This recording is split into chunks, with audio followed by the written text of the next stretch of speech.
Dans Masechet Chulin Daf Ayin, on commence à Daf Samertet Amud Bet à 8 lignes d'en bas. Ve'azdu leta'amayu. La ligne commence par les mots Shapir Zavin. Ve'azdu leta'amayu, on en était au milieu d'une marloquette entre Rabba et Ravuna. De quoi il s'agit? Sachant que le premier-né d'une vache est Kadosh. C'est un korban, il s'appelle Bechor, Peter Rechem, il a ouvert la matrice de sa mère. Et donc, c'est un korban, il est Kadosh. Et la question se pose, sachant que la naissance n'est considérée une naissance qu'à partir de la sortie du rov du veau. Avant, ça c'est pas encore une naissance, il n'est pas encore né. Quel est le dit dans le cas où il a vendu le premier tiers dès qu'il est sorti à un goy. Ensuite, le veau continue à sortir. Et maintenant, on se pose la question, est-ce qu'il est rétroactivement kadosh? Ce qui est l'avis de Ravuna. Il est kadosh rétroactivement. Et donc, la vente au goy est annulée. Ou, on dira comme Rabba, qui dit que non. Rabba dit, la naissance n'a lieu qu'à partir du rov. Or, il y a un tiers qui a déjà été vendu à un goy. Le goy est associé dans ce veau. Puisque le goy est associé dans ce veau, le veau n'est pas kadosh. La Gemara dit maintenant, Ve'azdu leta'amayu. Donc, Rabba et Ravuna, ils suivent chacun sa propre svara. Deitmar, à propos d'un autre cas, on verra les mêmes svarot entre Rabba et Ravuna. Deitmar, Yatsa shlish derech dofen, ou shne shlish derech rechem. Donc, shlish derech dofen. Le premier tiers est sorti par césarienne, et donc il n'y a pas de kedusha. Le deuxième et le troisième tiers sont sortis derech rechem en ouvrant la matrice. Et là, on se pose la question, est-ce que c'est kadosh ou pas? Ravuna Amar eno kadosh. Rabba Amar kadosh. Et la Gemara s'explique. Ravuna Amar eno kadosh, pourquoi? Ravuna letame. Selon Ravuna, il n'est pas kadosh. Il n'est pas kadosh, donc dans le cas où il a commencé à sortir par césarienne, il n'est pas kadosh, pourquoi? De Amar, Ravuna letame, Ravuna il suit sa svara qui dit, les mafrea kadosh. Que la naissance commence rétroactivement depuis le début, et depuis le début de la sortie du veau, il devrait être kadosh. Or, Veruba Kama, le premier rov, l'Eteberechem, n'a pas eu lieu en ouvrant la matrice, et donc il n'est pas kadosh. Rabba Amar kadosh, Rabba letame, selon Rabba il est oui kadosh, parce que Rabba pense, d'Amar Mikan ou là-bas kadosh, la Kedusha ne vient qu'à partir du rov, Veruba Derechem nafik, or ça a eu lieu Derechem par la matrice, et donc, il doit lui être kadosh. Utricha. La Gemara dit pourquoi est-ce qu'on a besoin que Rabba et Ravuna répètent leur marloquette dans les deux cas. Dans le cas où le premier tiers était vendu à un goy, et aussi dans le cas où le premier tiers est sorti par césarienne. Car s'il n'y avait eu que la première marloquette dans le cas où le premier tiers était vendu à un goy, j'aurais dit Beha ke Amar Ravuna. C'est ici que Ravuna a dit que la Kedusha commence rétroactivement depuis le début de la sortie. Mishum de lekula. Parce que si tu ne dis pas comme ça, tu auras une kula. Si tu dis que la Kedusha ne commence qu'à partir du rov, eh bien, on aura une kula de dire que puisque le premier tiers était vendu à un goy, il n'est pas kadosh. Ravuna refuse la kula. Donc, il préfère dire que la Kedusha commence rétroactivement depuis le début de la sortie du veau.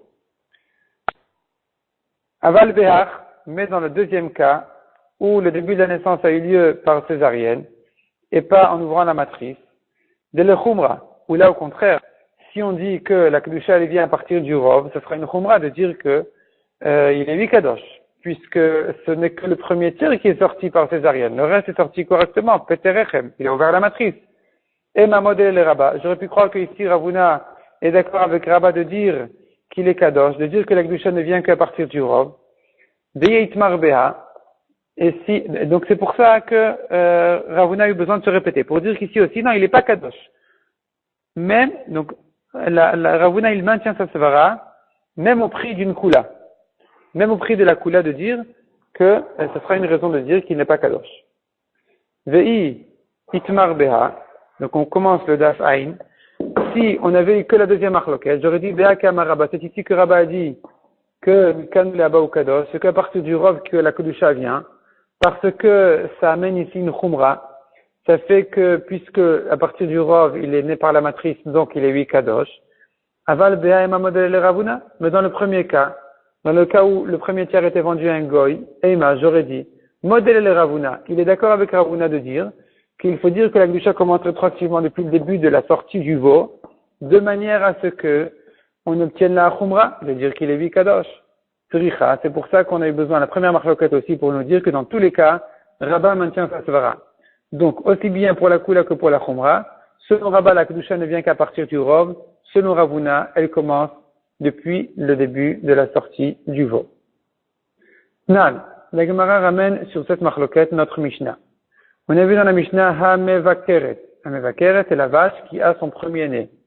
Ha-makshal est l'aide, qui a difficulté dans la naissance, et le veau est en train de mourir, et on veut savoir donc est-ce qu'il a une gdusha ou pas, ou bien Maksha Eled, elle a du mal à donner naissance. On a le droit de couper, mechater, ever, de couper membre après membre, ou mashlich les klavim. Chaque membre qui sort, on le coupe, on le jette au chien. Donc il n'a pas de gdusha. Maïlav mechater ou maniach, n'est-ce pas qu'il a le droit même de garder chaque membre coupé, et ensuite le donner au chien. Vei amrat et mafra ou kadosh. Et si tu dis que c'est kadosh rétroactivement depuis le début de la naissance du veau, alors yikaver mi baile. Dès qu'il y a un robe qui est sorti, on devrait dire qu'il faut l'enterrer. On devrait dire que maintenant, dorénavant, il y a une glouchade rétroactivement depuis le premier membre qui est sorti. On dit pas comme ça. On dit qu'on peut le jeter au chien. Donc c'est une kashia sur Ravuna. Répond la Gemara lo. De quoi il s'agit ici? De mechater ou mashlich. Il coupe et il jette au chien. Il coupe et il jette au chien. Mais s'il avait gardé, eh bien effectivement, dès que le robe est sorti, j'aurais dit que la gdusha elle commence rétroactivement et il n'a plus le droit de jeter au chien les morceaux qui ont été coupés. Donc demande à Gemara Val mechater ou maniach, mais s'il coupe et il garde maï, quel serait le din yikaver? Il faudrait l'enterrer. Un des Tana Sefa, si c'est comme ça, au lieu de dire dans la Sefa yatarubo yikaver, si le robe est sorti, il faut l'enterrer. Venifter aminam chora, et la vache dorénavant n'aura plus de bechor. Au lieu de dire que le cas qui demande d'être enterré, c'est ce cas-là, où le rov du veau est déjà sorti. L'iflok velitne bedide. On pourrait faire le chilouk, faire la différence dans le même cas, rester dans le même cas, où il n'y a pas un rov qui est sorti, simplement chaque membre a été coupé. Et on aurait dit comme ça. Bamed varim amorim, quand est-ce qu'il a le droit de le jeter au chien? C'est que quand il coupe et il jette. Il coupe et il jette, ever, membre après membre. Aval mechater ou maniach, mais s'il coupe et il garde, yikaver, il devrait l'enterrer. Une fois que le robe est sorti, il doit l'enterrer. Répond la Gemara, Chinami Kamar, effectivement c'est comme ça qu'on devrait comprendre dans la Mishnah selon Ravuna. Bamed varim amorim, quand est-ce qu'il a le droit de jeter au chien le mechater ou mashlich? S'il jette immédiatement après avoir coupé. Aval mechater ou maniach, mais si il coupe et il garde, na'asa kemishi yatsa rubo vikaver. C'est comme si le robe était sorti en une fois, et donc la kedusha elle commence, où là évidemment il faut l'enterrer, et donc dans le cas aussi où il a gardé les membres coupés, la kedusha elle commence rétroactivement depuis le début de la naissance, et tous les membres qui ont été coupés dorénavant, ils ne peuvent plus être jetés au chien, il faudra les enterrer. Baïrava, nouvelle question. Halchu be'evarin achar harov. Est-ce que on va dans les membres selon le rov, ou bien on ne va pas dans les membres après le rov? Echidami, de quoi il s'agit? Quelle est la question? De quel cas il s'agit? Ilema, si la question elle se pose dans le cas suivant. Kegon shiatzar rov bemiut ever. Il y a un rov qui est sorti, le rov du veau est sorti, la majorité du veau est sorti, bemiut ever, c'est-à-dire que ce qui a complété le rov, après que la moitié du veau soit sorti, ce qui a complété le rov, c'est un miut, une minorité d'un membre. Vekami bayale, et la question se pose, est-ce qu'on va dans les membres selon le rov, oui ou non, c'est-à-dire, hay miut de barai, ce miut de membre qui est sorti, batar rov de ever shadinane, est-ce que on le projette, est-ce qu'on le considère comme une partie du rov du membre qui est resté à l'intérieur. Et donc on dit que c'est comme s'il n'était pas sorti. Je n'ai que la moitié du veau qui est sorti. Je n'ai pas un rov qui est sorti, puisque ce qui complète le rov, ce n'est qu'un miout, une petite partie du membre, et que le rov de ce membre en question est encore à l'intérieur. Donc il ne peut pas compléter, il ne peut pas compléter le rov de la naissance du veau. Odilma batar ruba de ubar shadinane. Ou bien au contraire, on considère ce miout, cette petite partie du membre qui est sorti, au lieu de dire qu'elle est tirée par le rov de ce membre-là qui est à l'intérieur, je dis au contraire, elle s'est tirée par la moitié, par le rov donc du fœtus qui est maintenant à l'extérieur. La Gemara dit pshita, et il n'y a pas aucun safek dessus, c'est pas ça notre safek. On ne peut pas expliquer le safek dans ce cas-là parce que pshita il est évident, de l'oshavkinan ruba de ubar, qu'on ne peut pas laisser le rov du fœtus entier, vers linan, pour aller batar rov ever, pour aller après le rov du membre. C'est-à-dire, si le miout, la petite partie du membre qui est sortie, elle est tirée de deux côtés, soit d'un côté à l'intérieur par le rov du membre, soit à l'extérieur par le rov du fœtus, évidemment que le rov du fœtus, c'est lui qui tire plus fort. Et donc, le membre qui est sorti à peine, et dont le rov est encore à l'intérieur, eh bien, il est considéré comme à l'extérieur, et donc, il y a ici un rov de veau qui est à l'extérieur. C'est une naissance. Et là, dans quel cas se pose la question alors? Kegon shiata chetzio, dans le cas où la moitié est sortie, de rov ever. Mais dans cette moitié-là, j'ai un membre qui est sorti en rov. Le rov d'un membre est sorti. Vekami bayale, et la question se pose, Ahu miut de begavai, est-ce que la minorité de ce membre-là qui est encore à l'intérieur, Mahu, quel est le din, les mishdeye batar rov ever?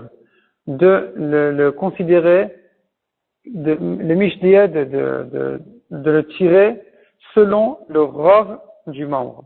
C'est-à-dire, est-ce que je dis qu'il y a un rov de membre à l'extérieur et donc ce qui reste du membre est considéré comme si c'est sorti aussi, malgré que c'est encore à l'intérieur. Et donc maintenant j'ai déjà un rov de fœtus entier qui est dehors, c'est une naissance, ou pas, ou bien non, ou bien je dis que puisque il n'y a que la moitié qui est sortie, alors il n'y a pas de rov, il n'y a pas de rov. On ne va pas selon le rov de chaque membre. On regarde la totalité du fœtus et on dit qu'il n'y a que la moitié qui est sortie, donc il n'y a pas de rov. Et donc il n'est pas encore kadosh. Tashma. La Gemara vient ramener une preuve. Yatsarubo, arezei kaver. On a vu dans la Mishnah, si le rov du fœtus est sorti, il faut l'enterrer. Maïrubo. Qu'est-ce que ça veut dire que le rov est sorti? Il est marubo mamash, si tu veux dire que le rov, vraiment le rov du fœtus est sorti. Adashta loshmeinan. Jusqu'ici, on n'a jamais entendu des rubo kechulo, que le rov est considéré comme la totalité de la chose. C'est une halakha générale dans toute la Torah, que n'importe qui connaît, que rubo kechulo, le rov est comme la totalité. Donc évidemment que si le rov du veau est sorti, c'est comme s'il était sorti tout entier, c'est une naissance, il est kadosh. Quel est le chidouche? Et la lave. Donc comment il faut comprendre la Mishnah? Kegon shiata chetzio de rov ever. C'est exactement notre cas. On ne peut qu'interpréter la Mishnah dans notre cas, où la moitié du veau est sortie, et dans cette moitié-là, j'ai le rov d'un membre, et là, je vais me servir de cette vara-là pour dire, je vais me servir du rov de ce membre, pour dire que le miout qui est resté à l'intérieur, il est tiré après le rov, il se rapporte sur le rov, et donc, j'ai déjà un rov de veau qui est à l'extérieur, et donc c'est une naissance. C'est ça ce que la Mishnah va nous dire, que dès que le rov est sorti, même si c'est pas vraiment le rov, même si c'est que, a priori, la moitié, mais dans cette moitié-là, j'ai un rov de membre qui tire avec lui, qui tire vers lui le reste du membre, c'est suffisant. Repousse la Gemara dit non. C'est pas comme ça qu'on doit comprendre la Mishnah. On peut la comprendre autrement. Kegon shiatsa rubo bemiut ever. C'était le cas précédent, où il y a vraiment le rov qui est sorti. Simplement, dans ce rov-là, ce qui est complété le rov, c'est le miout, une petite partie d'un membre. Vekamash malan, et le chidush de notre Mishnah est, de lo shavkinan rubo de ubar de behema, qu'on ne laisse pas le rov du fœtus, ve'azinan batar ever, et dire qu'on va selon le membre. C'est-à-dire, ce miout-là, j'aurais pu croire que je le tire vers le rov du membre, et je considère comme s'il n'était pas sorti.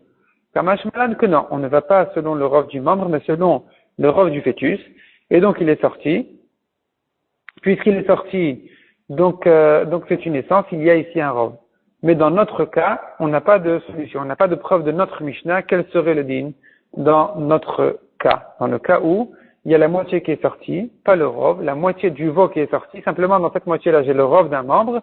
Est-ce que je dis que le reste du membre est tiré à l'extérieur aussi, considéré comme s'il était sorti aussi, ou je ne dis pas comme ça reste sans safek. Baïrava.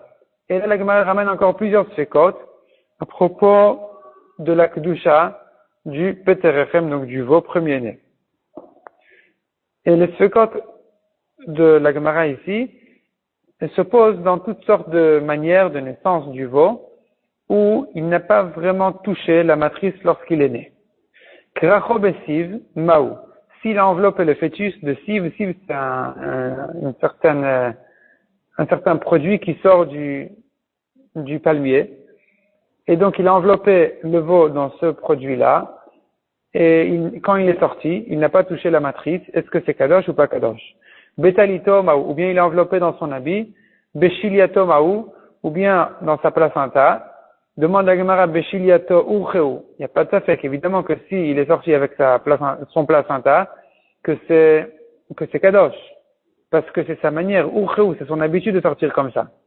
Et là, Beshilia achet, non, il est sorti, il a enveloppé, avant de sortir, il a enveloppé dans le placenta d'un autre veau, et de cette manière-là, il est sorti, sans toucher la matrice en sortant. Maou, quel est le din? Est-ce que ça s'appelle Peterechem? C'est lui qui a ouvert la matrice ou pas? Est-ce qu'il est kadosh ou pas kadosh? Encore un safek. Kerachto ve'achavto ve'otziato maou. Kerachto, la femme l'a enveloppé dans ses mains, dans ses bras, et elle l'a saisi de cette manière-là, et c'est comme ça qu'elle a sorti, sans qu'il ne touche la matrice en sortant. Quel est le din? Est-ce qu'il est kadosh ou pas kadosh? Ça, c'est l'explication de Rashi. Selon Tosfot, il s'agit que ce veau-là avait une jumelle, et cette jumelle-là, elle a enveloppé le veau, et la question se pose, donc, est-ce qu'il s'appelle Peterechem ou pas? Est-ce que je considère que c'est lui qui a ouvert la matrice ou pas? Heridami. Dans quel cas il s'agit? Idenafak derech reiche, s'il y a la tête du veau qui est sortie en premier, sans être enveloppé, Petarte, ça y est, c'est déjà Peterechem, c'est une naissance. Et donc, il a ouvert la matrice, il est kadosh. Et le reste ne nous intéresse pas. Si le reste était enveloppé ou pas enveloppé, ça ne nous intéresse plus. Et là, dit la Gemara, de nafak der margelotav. Il s'agit du cas où il était sorti par ses pattes d'abord. Ses pattes arrière sont sorties en premier. Et là, sachant que le corps a été enveloppé, on se pose la question, est-ce que ça s'appelle Peterechem? Il a ouvert la matrice, oui ou non? Encore un safek. Blathu khulda. Le rat a avalé le fœtus avant sa naissance. Veotiato. Et ensuite, le rat est sorti avec le fœtus à l'intérieur. Maou, quel est le din? Est-ce qu'il est Peterechem? Oui ou non? Est-ce qu'il a ouvert la matrice? Il est kadosh ou pas? Demande la Gemara Otiato. A affecté. C'est le rat qui l'a sorti, tu dis. Donc, il n'y a pas de safek. Il n'est pas kadosh. Il n'a pas touché la matrice du tout. Selon Rachid, c'est le même safek donc ce qu'on avait déjà vu. Ça s'appelle qu'il a été enveloppé au moment où il est né. Est-ce qu'il est kadosh ou pas? Donc il n'y a pas de nouveau safek ici. Explique la Gemara. Elle a le safek, il est dans quel cas? Dans quel cas est le safek? Blaato votiato. Le rat a avalé le fœtus dans le ventre de sa mère. Votiato, le rat est sorti avec le fœtus dedans. Veichnisato, et le rat est revenu dans la matrice. Veikiato, et il a jeté, il a vomi, il a ressorti de sa bouche le fœtus. Et ensuite, Viatamelav, et le veau est sorti tout seul. Maou, quel est le din? Est-ce que puisque maintenant il est sorti tout seul, il est Peterechem, ça s'appelle qu'il a ouvert la matrice de sa mère, et donc il est kadosh, oui ou non? Encore un safek. Hidbik shnerechamim, si un homme est venu et a collé deux matrices de deux vaches, Viatamize, venichnas, et le veau est sorti de l'une à l'autre. Maou. quel est le din? D'idée patar, est-ce que le veau de cette vache-là, c'est-à-dire d'idée patar, de la d'idée lo patar. Est-ce que je dis que Peterechem, c'est dit que sur sa propre matrice dans laquelle il a grandi, donc de sa vraie mère, de la vache dans laquelle il a grandi, de la d'idée, mais si c'est pas la vache, si c'est pas la matrice à lui-même, lo patar, il n'a pas de din de Peterechem, c'est pas lui, ça s'appelle pas qu'il est kadosh. Odilma, de la d'idée nami patar, ou non, peut-être que dans ce cas-là aussi il est kadosh. Tekou, ça reste tout ça en safek. Rabacha, encore un safek. Niftechu kotle betarechem maou. Si les murs de la matrice se sont ouverts, se sont élargis, et lorsque le veau est sorti, il ne les a pas touchés. Quel est le din? Avi rechem makdish ve'aika. Est-ce que c'est l'air de la matrice qui rend kadosh à la naissance? Et donc, ve'aika, il y avait ici l'air de la matrice, et donc c'est kadosh. Odilma negiat rechem mekacha. Ou non, il faut qu'il touche la matrice lorsqu'il sort. Ve'aleka, or ici il n'y a pas parce qu'il est sorti loin des murs de la matrice, et donc il n'est pas kadosh. Baimar baravashi, encore un safek. Ne'ekru kotle betarechem maou. Si la matrice s'est cassée, tout s'est abîmé, et il n'y avait plus de matrice au moment où il est né. Quel est le din? Ne'ekru demande à Gemara halet neu. Ils sont pas là. Dans le cas de Ne'ekru, ils sont cassés, ils sont plus là, donc il y a plus de Peterechem. S'il n'y a pas de Rechem, il n'y a pas de Peterechem, il n'y a pas de matrice, il n'y a pas de Gdusha. Et là, explique la Gemara dans quel cas le Safek. Ne'ekru vetaloule betavre. Les murs de la matrice se sont cassés, la matrice est abîmée, et ça a été suspendu sur le cou du veau, et c'est comme ça qu'il est sorti. Maï. Bimkoman mekache. Est-ce que c'est que quand les murs de la matrice sont à leur place, qu'ils rendent kadosh le veau qui sort de là-bas? Shelo bimkoman lo mekache. Mais quand ils sont plus à leur place, comme ici, ils sont suspendus sur le cou du veau, ils ne rendent pas kadosh dans ce cas-là. Odilma shelo bimkoman lo mekache. Ou peut-être dans ce cas-là aussi, même shelo bimkoman, même si les murs de la matrice ne sont pas à leur place, ils rendent le veau kadosh lorsqu'il sort de là-bas. Et ça reste en safek. Bae miner Rabbi Yirmiyah mi Rabbi Zera. Encore un safek, un dernier safek. Rabbi Yirmiyah a demandé à Rabbi Zera, Nigmemu kotle betarechem maou. Nigmemu, ça veut dire, il y a une couche des murs de la matrice de l'intérieur qui a été retirée, qui a été perdue. Maou, quel est le din? Amarle.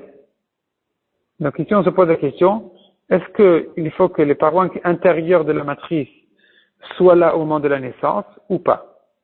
Amarle, alors Rabbi Zera a répondu à Rabbi Yirmiyah, Kanagata, d'ailleurs cette question qui est un peu spéciale, un peu rare que Rabbi Yirmiyah a posée, elle ne nous étonne pas parce qu'on sait bien que Rabbi Yirmiyah posait des questions très rares, à tel point que la Gemara raconte dans Baba Batra que Rabbi Yirmiyah a demandé sur un oiseau qui est sorti 50 amas, qui est sorti du pigeonnier à 50 amas, il avait une patte à l'intérieur, dans les 50, une patte après les 50 amas. Et quel est le din là-bas? Bon, il y a toute une souga là-bas à savoir quel est le din. Et quand les Chachamim ont entendu cette question de Rabbi Yirmiyah, ils n'étaient pas contents de lui, parce qu'il posait une question trop rare, si vraiment il faut qu'il soit à moitié dans les 50, à moitié en dehors des 50 amas. Et donc ils l'ont sorti du Beth Midrash. Ils l'ont renvoyé de la yeshiva. Et le Harizal dit, il y a encore une autre histoire dans la Gemara qui dit que une fois ils ont eu besoin de Rabbi Yirmiyah, il leur a répondu à un safek ou à une question, et là ils ont re-rentré dans le Beth Midrash. Le Harizal dit que puisque Rabbi Yirmiyah il s'est rabaissé pour son limoud, a posé des questions à tel point que on a dû le renvoyer du Beth Midrash, et bien grâce à ça, il a eu le mérite dans la yeshiva d'en haut, dans la yeshiva Shelmala, dans le ciel, que c'est lui qui ramène toutes les she'elot dans la yeshiva Shelmala. Donc on continue. Rabbi Yirmiyah, donc ici, il est en train de poser une question. Est-ce que les parois intérieures qui ont été perdues au moment de la naissance, est-ce que c'est quand même kadosh, oui ou non? Amar et Rabbi Zera lui a répondu. Kanagata bebaya, tu touches là une question, deibayalan, que nous, c'est-à-dire moi-même, je me suis posé. Debaï Rabbi Zera, car Rabbi Zera a posé la question, Vamrila, il y en a qui disent, Bamine Rabbi Zera, mais Rabbi Assi. Rabbi Zera a posé cette question à Rabbi Assi. Omed meroubé à la parout. Si une partie de la matrice s'est abîmée, elle a été perdue. Et Omed meroubé à la parout. C'est-à-dire, ce qui est resté, ça s'appelle Omed. Meroubé est plus que à la parout. Est plus grand que ce qui a été perdu. Parout, c'est ce qui a été ouvert. Donc, dans la matrice, il y a une partie de la matrice qui a été perdue, mais le Omed, ce qui est resté à sa place, qui a tenu à sa place, ce qui est resté à sa place, Meroubé, est plus grand que Parout, que ce qui était perdu. Viata, derrière Parout, et le veau est sorti du côté ouvert. Est-ce qu'il est Kadosh, oui ou non? Sachant qu'il est sorti à un endroit où il n'y a pas de matrice. Ou bien dans le cas contraire, Parout Meroubé à la Omed, la partie qui a été perdue, qui a été abîmée, est plus grande que le Omed, que ce qui a été tenu à sa place, qui est resté. Viata derrière Omed, et le veau est sorti du côté qui est resté, donc de la matrice correctement, Maï. Est-ce que c'est Kadosh ou pas Kadosh? Est-ce que je dis que puisque le rov de la matrice a été abîmé, il n'y a plus de matrice, il n'est pas Kadosh? Ou non, puisqu'il est sorti derrière Omed, à l'endroit où il y a les parois de la matrice encore, eh bien, il est peut-être oui Kadosh. Ça, c'est la question que raconte Rabbi Zera sur lui-même qu'il s'est posée. Adkan Bayale, jusqu'ici, dit Rabbi Zera, je ne me suis posé la question que dans ce cas-là. Et la parout meroubé à la Omed. Deika Omed Baolam. C'est-à-dire, le maximum de mon safek, c'est dans le cas où parout meroubé à la Omed, il y a plus de parout, de parties abîmées, que de parties qui sont restées. Deika Omed Baolam. Il faut quand même qu'il reste au moins une partie. Aval nigmemu, mais dans ton cas, à toi, Rabbi Yirmiyah, où toute la couche intérieure des parois de la matrice a été épluchée, le kami bayale. Dans ce cas-là, il n'y a pas de question ça s'appelle qu'il n'y a plus de rechem, il n'y a plus de matrice, et donc le veau n'est pas kadosh. On tourne la page, on commence à Mishnah Bezrat Hashem. Behema shemet ubara betoch me'ea. Une vache, parlons de vache, mais c'est valable aussi pour la brebis, où on verra aussi même plus que ça. Donc, une vache, shemet ubara, dont le fœtus est mort, betoch me'ea, dans ses entrailles. Veoshit haro et yado, le berger a tendu sa main, venagabo, et il a touché le veau. Ben bebehema tmea, ben bebehema teora, aussi bien s'il s'agit d'une vache avec un veau, que s'il s'agit d'un âne, tahor, le berger est tahor. On ne dit pas qu'il a touché une nevela, un cadavre, on dit qu'il est tahor. Rabbi Yossi Agalili Omer, betmea tameh ou beteora tahor. Si c'est un âne ou un animal tameh, impur, eh bien, le berger qui a rentré sa main, qui a touché le fœtus mort, il est tamé. Tandis que s'il s'agit d'une béma théora, d'une bête pure, d'un animal pur comme une vache, le berger qui a touché le veau qui est mort dedans, il est tahor. Demande la Gemara Maïtama de Tanakama. Quelle est la raison de Tanakama qui dit que aussi bien dans une béma théora que dans une béma tméa, dans tous les cas, le berger qui a touché le fœtus, il est tahor. Amarav Chizda Kalvachomer. On le sait d'un Kalvachomer. Imo lehatiro beachila. Si sa mère, la vache, elle lui sert au veau pour le permettre d'achila, on peut le manger. C'est-à-dire que la shrita qu'on va faire à la vache va servir au veau même après sa mort. Loto illo, le tahure, miden evela. Est-ce que sa mère, la vache, ne va pas lui servir pour le purifier de la touma de cadavre? Donc, puisque sa mère a la force de le permettre, be'achila, à être mangé, elle a aussi la force, évidemment, par Kalvachomer, qu'elle a les moyens de le purifier, de le sauver de la touma de nevela de cadavre. Ashkechan bema teora. On a trouvé dans les béhémoth, dans les animaux purs. Behemat mea menalan, dans les animaux impurs, d'où le sait-on. Amarkra, on apprend d'une racha. Le pasuk dit Vechiyamut mina behema. Le pasuk là-bas parle de Tumat nevela, la Touma d'un cadavre. Et le pasuk dit comme ça. Vechiyamut mina behema, lorsque va mourir d'un animal, Zu behemat mea. La Gemara explique qu'il s'agit d'un animal impur. Asher ilachem leochla. La suite du pasuk qui dit, donc, Asher ilachem leochla, un animal que vous pouvez manger. Zu behemat ora. Ici, la Gemara, elle se mêle, elle explique qu'il s'agit donc d'une d'un animal pur. Et donc, itkash behemat mea, le behemat teora. On voit que la Torah, elle écrit un à côté de l'autre. L'animal impur à côté de l'animal pur. Et donc, on apprend l'un de l'autre. Ma behemat teora ou baratahor, de même que les animaux purs, leur fœtus est aussi pur, même s'il est mort dans le ventre de sa mère. Af behemat mea ou baratahor. De la même manière, dans les animaux impurs, le fœtus est tahor quand il est mort dans le ventre de sa mère. Ça, c'est un akama qui ne fait pas la différence entre behemat teora et behemat mea, entre les animaux purs et les animaux impurs. Toujours le fœtus qui est mort dans le ventre de sa mère, il est tahor. Rabbi Yossi Aglili Maïtama. Quelle est la raison de Rabbi Yossi Aglili qui fait, lui, la différence entre un animal pur et un animal impur? Amar Rabbi Trak d'Amar Kra, on apprend du pasuk qui dit comme ça. Le pasuk continue donc à propos de Tumat Nevela. Le pasuk dit comme ça. V'chol olech al kapav. V'chol olech al kapav, c'est-à-dire toute bête qui marche sur la paume de sa main. V'chol achaya olechet al arba, dans toute bête qui marche sur 4 pattes. Et là-bas, la Torah dit, si elle va mourir, il y a une Tumat Nevela. Il y a une Tumat Nevela, donc celui qui touche après sa mort est tamé. Et on fait une dracha maintenant. Malche kapaim bechaya timet ilecha. On voit de là donc, selon Rabbi Yossi Aglili, on explique le passage comme ça. Le passage qui dit Kol olech al kapav, donc toute bête qui marche sur les pommes de, donc il n'a pas de sabot en fait, qui marche sur ses pieds, sur ses pattes. Bechol achaya, donc c'est-à-dire une bête dans une bête.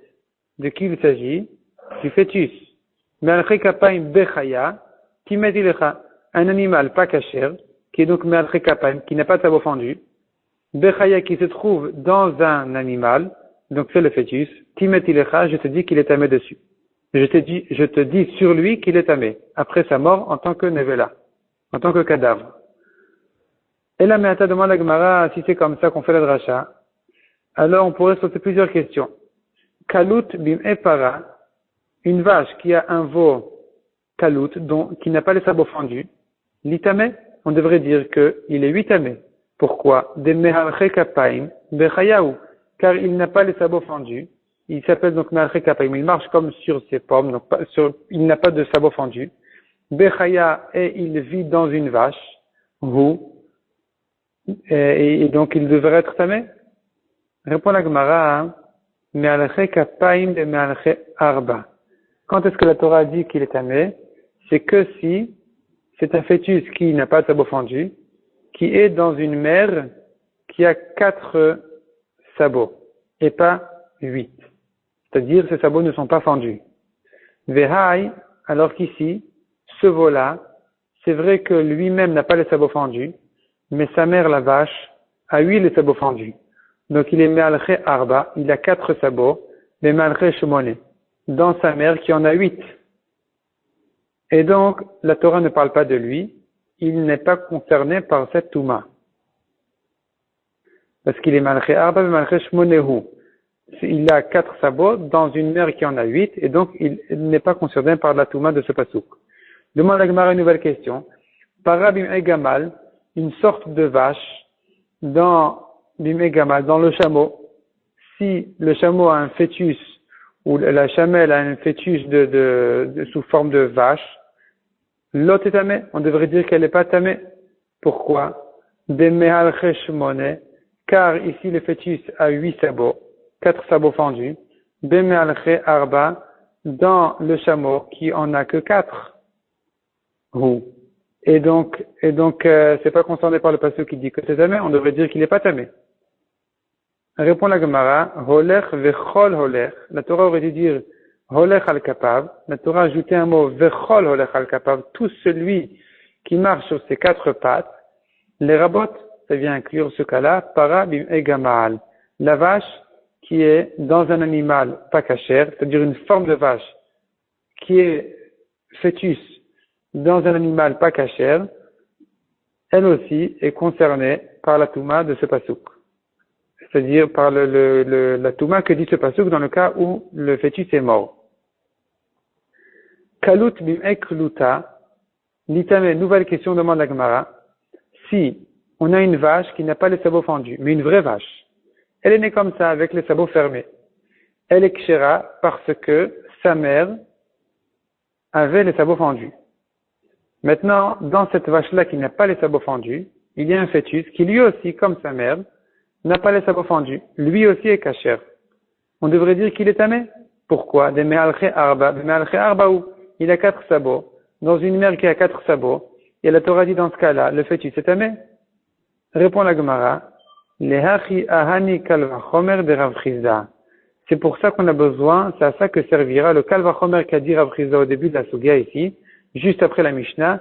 Rav Chizda a fait un kalva chomer. Si déjà sa mère sert au fœtus pour le permettre d'être mangé, kalva chomer qu'elle va lui servir pour le purifier de la touma.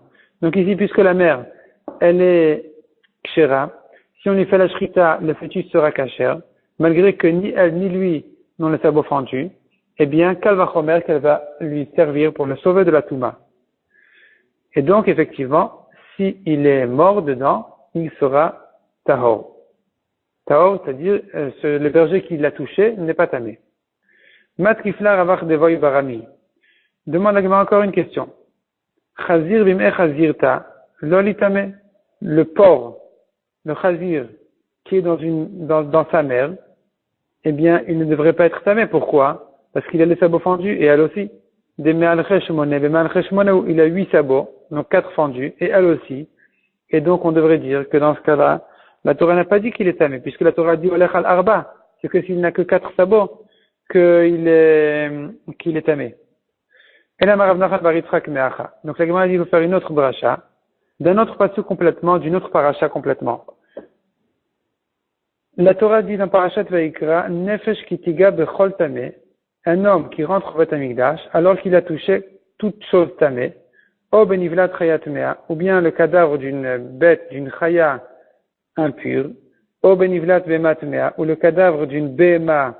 Donc la différence, on a vu déjà dans les prakim précédents, chaya c'est une bête sauvage, bema c'est une bête domestique, tmea impure, o benivlat cheret tamé, ou bien le cadavre d'un reptile impur, et s'il est rentré au Beth Amikdash, il a fait la chod spéciale, il est chayav d'un korban, il est chayav karet, selon ce qui s'est passé. Et là, on se pose la question, depuis quand il y a une différence entre le cadavre d'une bête impure et le cadavre d'un animal pur? Est-ce que c'est que le cadavre d'un animal impur qui rend tamé, ou betéora, mais une vache morte, par exemple, l'homme et tama ne rend pas tamé celui qui la touche? Il n'y a pas de différence, on n'a jamais trouvé une différence pareille. Aussi bien une vache morte qu'un âne mort, ils sont tamés. Elle a zézé. Alors dit la Gemara, dans quel cas il faut lui faire la différence? C'est Ubar, c'est le fœtus. Chez Betmea tamé, que dans un animal impur, il est tamé, ou Beteora tahor, tandis que dans un animal pur, il est tahor. C'est ça la raison de Rabbi Yossi à Galilée, qui a fait la différence entre un animal pur et un animal impur. Le fœtus des animaux purs, il est tahor, tandis que dans les animaux impurs, si le fœtus est mort, il est tamé. Demande la Gemara au Meachar de Nafkalemi de Rav Nachman bar Yitzchak. Une fois qu'on a fait le drachat donc de Rav Nachman bar Yitzchak, il apprend de l'autre passage complètement de Parashat Vayikra, qui dit que celui qui a touché le cadavre d'un animal impur, il est tamé. On s'est posé la question, depuis quand il y a une différence entre un animal impur et un animal pur, jusqu'à qu'on ait besoin de répondre à cette réponse-là, qu'il s'agit du fœtus. Donc, puisqu'on a déjà une dracha correcte, des Rabbi Yitzchak Lameli, pourquoi j'ai besoin de toute la première dracha, qui a dit Me'alche Arba, qui a 4 pattes et 4 sabots, et toute cette dracha qu'on a faite, à quoi elle nous sert aujourd'hui? Et répond la Gemara, Ilav de Rabbi Yitzchak, si on n'avait pas cette première dracha, Avamina, j'aurais pu croire, Kulelek de Rabbi Udeata. Tout ce pasouk-là ne vient que pour la dracha que Rabbi a faite, qu'on verra dans le daf Ain Aleph, dans le daf de demain. Et donc, j'aurais pu croire qu'on peut plus faire cette dracha-là, Kamash Malan, qu'on peut lui faire cette dracha. C'est pour ça qu'on a besoin des 2 psukim, et du pasuk de Rabbi Yitzchak, et du pasuk de Rav Nachman bar Yitzchak, qui n'est pas son fils d'ailleurs. Donc, on a besoin des 2 drachot là, afin que parce que d'un pasouk tout seul, on aurait pu se tromper et dire qu'il sert à une autre dracha. Kamash Malan, qu'on a les deux drachot, et donc là vraiment, on certifie la dracha qui dit que selon Rabbi Yossi Akeli, on fait la différence entre un animal kasher et un animal pas kasher.